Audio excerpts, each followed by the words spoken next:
número 75 tenemos al esófago de Barrett. Entonces,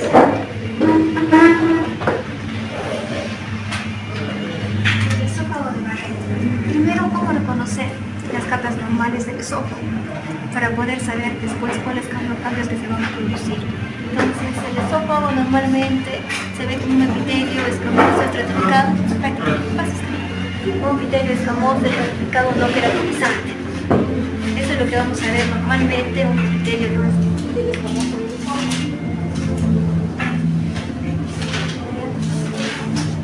Hay que saber el concepto del esófago de Barrett. ¿Qué es el esófago de Barrett? Generalmente el esófago de Barrett afecta al 2 al 7% de la población de los adultos en países occidentales. ¿Por qué es importante reconocer el esófago de Barrett?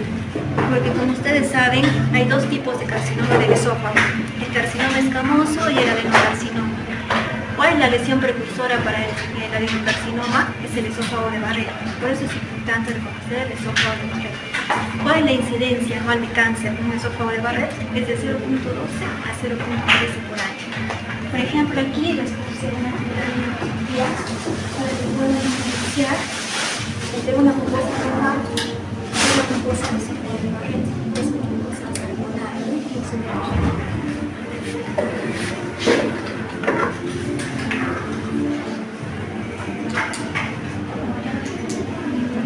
Es importante también saber que antes de que se produzca el esófago de Barrett, se produce una enfermedad que da lugar al esófago de Barrett, que es la enfermedad de reflujo gastroesofágica, no como ustedes saben, pero ¿cómo la vemos nosotros en cirugía? Por eso les puse primero la imagen anterior, cómo se veía normalmente el epitelio normal del esófago para que comparen cómo se ve el esófago como una enfermedad del reflujo gastroesofágico. Como vemos aquí, va a haber una inflamación de las papilas.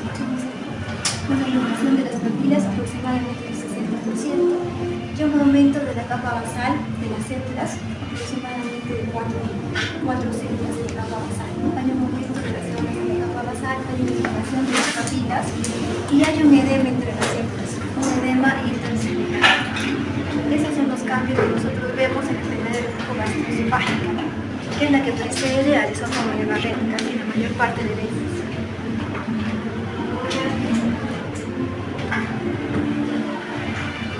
Centrarnos en el concepto del esófago de Barrett. ¿Qué es el esófago de Barrett? Entonces, como ustedes saben, hay dos conceptos de diferentes sociedades. Hay la sociedad de Estados Unidos y la europea, y la otra sociedad que es la sociedad británica o de Japón. ¿Cuál es la que más se usa? La que más se usa es la sociedad de Estados Unidos, la sociedad europea. ¿Cómo define el esófago de Barrett? Lo define como primero la localización mayor o igual de 1 centímetro de la unidad gastroesofágica con presencia de metaplasia intestinal. Tiene que haber metaplasia intestinal para considerar el esófago de Barrett en la clasificación de Estados Unidos y de Europa. En la clasificación británica o de Japón, basta solamente con encontrar mucosa de tipo cardiac. No es necesario encontrar metaplasia intestinal para considerar el esófago de Barrett. Como les expliqué, el esófago de Barrett es un factor que predispone al adenocarcinoma del esófago. ¿Qué es la mucosa tipo cardiac? En sus láminas que van a ver ustedes el esófago de Barrett, la número 75, van a ver dos tipos de mucosa. La mucosa tipo cardiac y la metaplasia intestinal. Varía de acuerdo a las láminas que tengan. Entonces, es importante saber qué es la mucosa cardíaca. Los últimos 0.5 centímetros del estómago y 1 o 2 centímetros del esófago están constituidos por una mucosa cardíaca. Antes se creía que era normal. Actualmente ya se considera como un tipo de metaplasia. Pero ¿cómo la vamos a ver nosotros en la histología?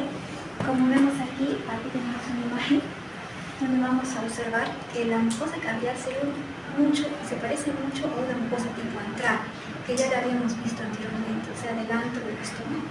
Como lo vemos aquí, va a estar constituido con una mucosa de un factor que a veces varía de acuerdo a la lámina que tenga.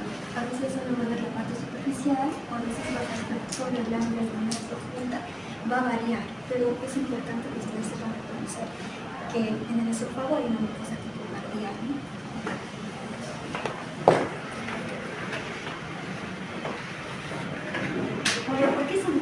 reconocer la mucosa tipo cardiac, porque como vemos hay muchos estudios realizados y algunos dicen que cuando se encuentra una mucosa cardiac más de un tamaño ya de 5 centímetros, hay un 100% de probabilidad de encontrar metaplasia intestinal. Entonces, por eso la importancia de reconocer la mucosa cardiac, y de ahí que esa sociedad de Japón y británica ya la consideren como definición de un esófago de Barrett, ya no solo encontrar esa mucosa cardiac.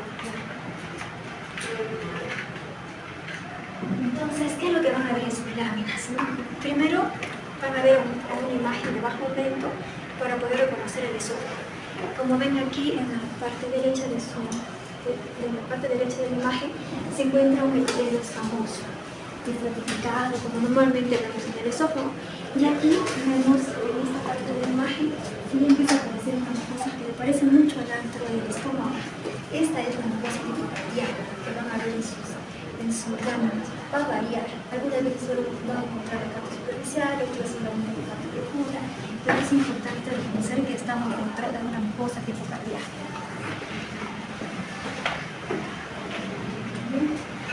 Acá para que vean un poco el mayor aumento de la mucosa tipo cardiaca, como un epitelio mucoproductor que ustedes ya han aprendido a reconocer anteriormente, ¿no? Es importante no confundir la mucina con células Gro, que son las células de la metaplasia intestinal.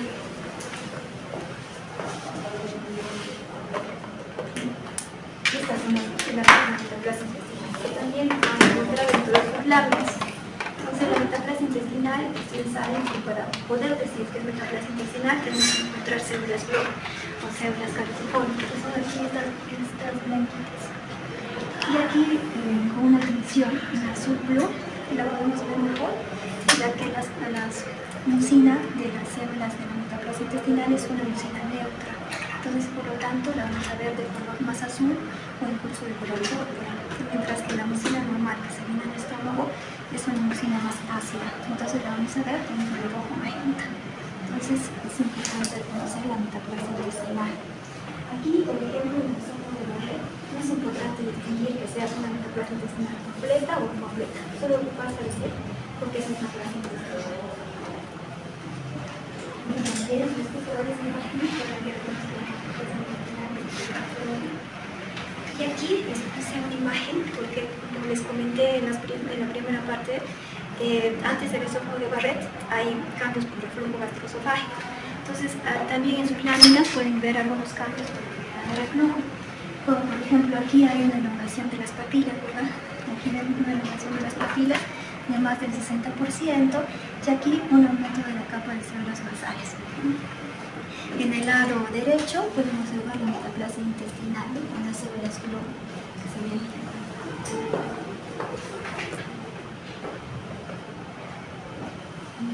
En la siguiente lámina, la número 78, vamos a ver una gastritis crónica con atrofia glandular.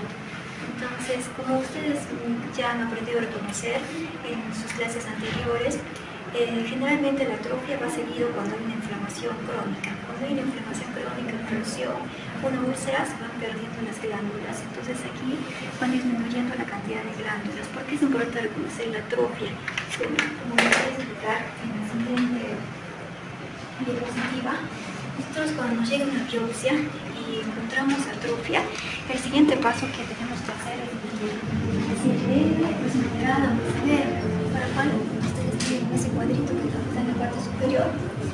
La leve es cuando la pérdida de glándulas es entre 1 a 30%, moderada cuando es 31 a 60% y severa cuando es más del 60%. Entonces, cuando hacemos eso, el siguiente paso es reconocer, como les puse aquí en este cuadrito, si está presente o no está presente la atrofia. Si está presente, dividimos. Si encontramos metaplasia intestinal o si no encontramos metaplasia intestinal. Entonces, si encontramos metaplasia intestinal, sería gastritis crónica atrófica metaplásica. Si no encontramos gastritis crónica atrófica, no metaplasia. ¿Por qué es importante reconocer la metaplasia intestinal? Con la metaplasia intestinal, ¿por qué? Porque son pasos, son lesiones precursoras que preceden al adenocarcinoma.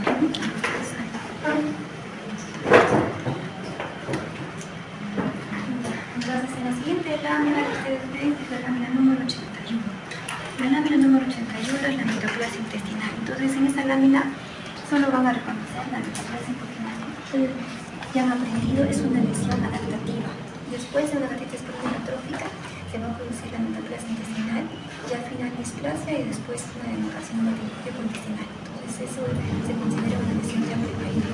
Entonces, primero reconocen la metaplasia intestinal con células Glover y células calciformes, que ya hemos visto en prácticamente. ¿Células Glover? ¿Y con las células Glover? Sí, entonces el siguiente paso cuando ya vemos la metaplasia intestinal es reconocer qué tipo de metaplasia intestinal es, porque hay dos tipos, ustedes saben, la completa y la incompleta, o sea, la tipo 1 y la tipo 2. La metaplasia intestinal tipo 1 se parece mucho al intestino delgado, entonces por eso se le dice completa. Y la tipo 2 se parece mucho al colon, intestino grueso, por eso se le dice incompleta.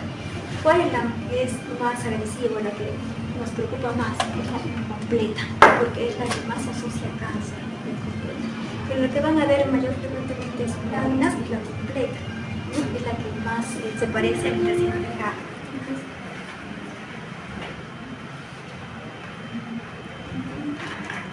Entonces, además de reconocer las células Glover y las células caliciformes, que son estas blanquitas, ¿no? Ya las han aprendido a reconocer. Ustedes se fijan en la luz del órgano, la luz de la glándula. ¿Por qué? Porque ahí pueden reconocer esas nucleosidades por borde cepillo. Entonces, como ven, en la flechita hay un borde cepillo. Si encontramos ese borde en cepillo, quiere decir que se parece al intestino delgado. Entonces, es una metaplasia intestinal tipo completa. Metaplasia intestinal completa. Entonces, aquí, por el borde del cepillo, encontramos con una metaplasia intestinal completa.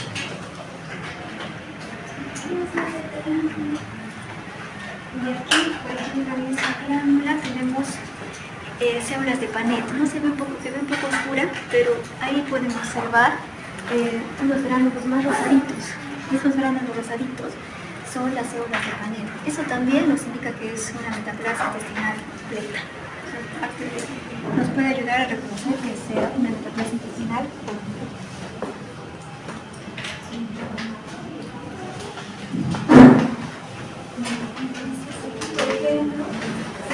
Esta es una foto para más o menos cómo van a ver en sus láminas. Aquí, esta es una imagen de 5X, 4X. Como pueden observar mejor, primero ahí pueden reconocer que hay metaplasia intestinal, ¿no? Las células Glover, las células calciformes. Para poder ver el borde del cepillo, las células de Panet, vamos a hacer un movimiento de 40X. Hacemos un movimiento de 40X y vemos dentro de cada glándula, entonces podemos observar un borde en cepillo, microvellosidades, así. Entonces eso ya nos indica que es una metaplasia intestinal completa.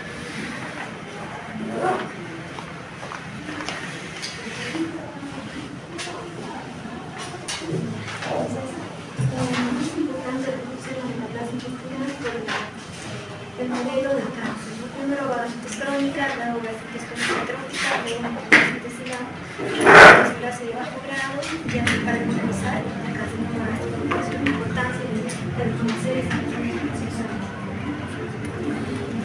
Así también para recordarles, ¿no?, la diferente tinción de la metaplasia intestinal, que es más violeta, púrpura, de la tinción magenta de la mucosa normal. Entonces, en la siguiente lámina vamos a ver pólipos gastrointestinales, pero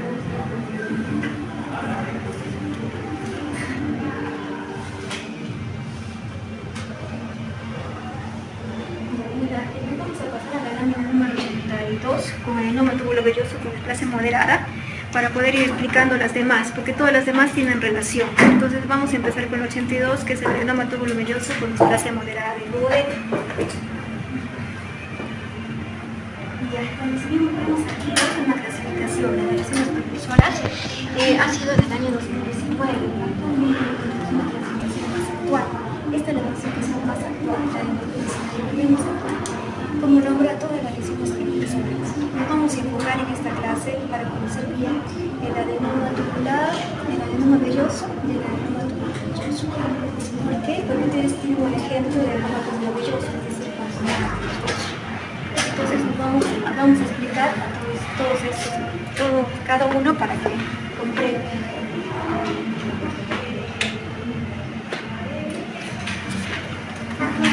Explicar primero por qué es importante conocer un adenoma.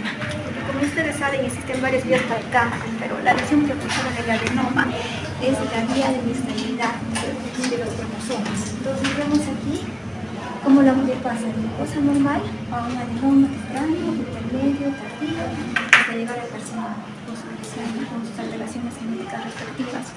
Pero, ¿por qué les pongo este modelo de inestabilidad cromosomal? ¿Por qué? Porque la lesión precursora es el adenoma. Y nosotros vamos a ver hoy día cómo es un adenoma. Entonces, primero, cuando nos llega un pólipo a nosotros primero vemos cómo es ese pólipo, qué forma tiene, si es pedicular o con un tallito, o es sésil o es plano, de la mucosa normal. Eso es primero como lo reconocemos. Después vemos en la histología, después vemos la clasificación histológica. Porque es importante saber cómo tiene que ser un pólipo, si es pedicular o es plano, porque por ejemplo los adenomas tubulares son más frecuentemente pediculares, con tallitos. Los adenomas vellosos son más frecuentemente sésiles. Entonces eso es importante porque los que son más agresivos, los que más acompañan de displasia y cáncer son los adenomas vellosos. Entonces son cuatro tipos: tubular, velloso, velloso, plano.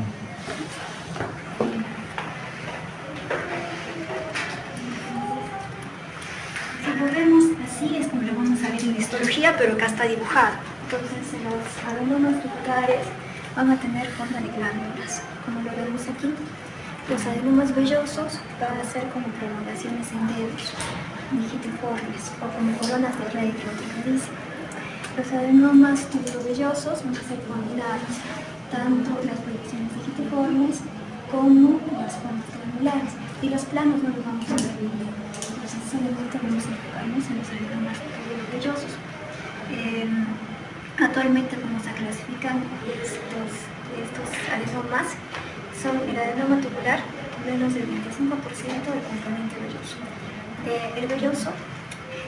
El túbulo velloso de 25 a 75% del componente velloso, y el velloso más del 75% del componente velloso. ¿Por qué es importante reconocerlo? ¿Por qué lo clasifican de acuerdo al componente velloso? Porque, como les comenté, el componente velloso es el que no nos preocupa porque se asocia más al cáncer. Si lo vemos todo, no lo escucho. Primero reconocer que la palabra adenoma significa que va a tener por lo menos displasia de bajo grado, o sea que va a acompañarse de displasia.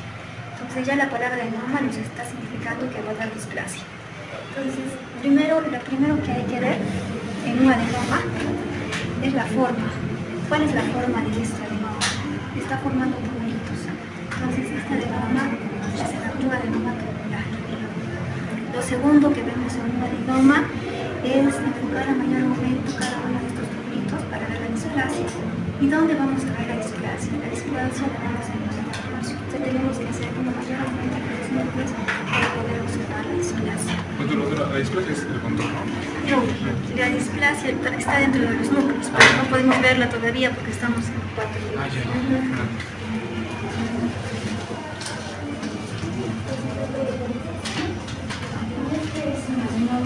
Velloso. El adenoma velloso tiene forma de alfombra, como lo ven ahí en la macroscopía. La histología. Entonces, trasladamos las imágenes que hemos visto en la parte donde estaban dibujadas y ahora ya las estamos viendo en las láminas. Entonces, aquí vemos que el adenoma velloso está constituido en forma de dedos, ¿verdad? Así, en forma de dedos, en forma de corona de rey. Entonces, el primer paso cuando vemos un adenoma es ver su forma. La primera tiene una forma de túnel, entonces es un adenoma tubular. Este que me estoy mostrando tiene forma de prolongación de dedos, entonces es un adenoma velloso. Este es un adenoma velloso.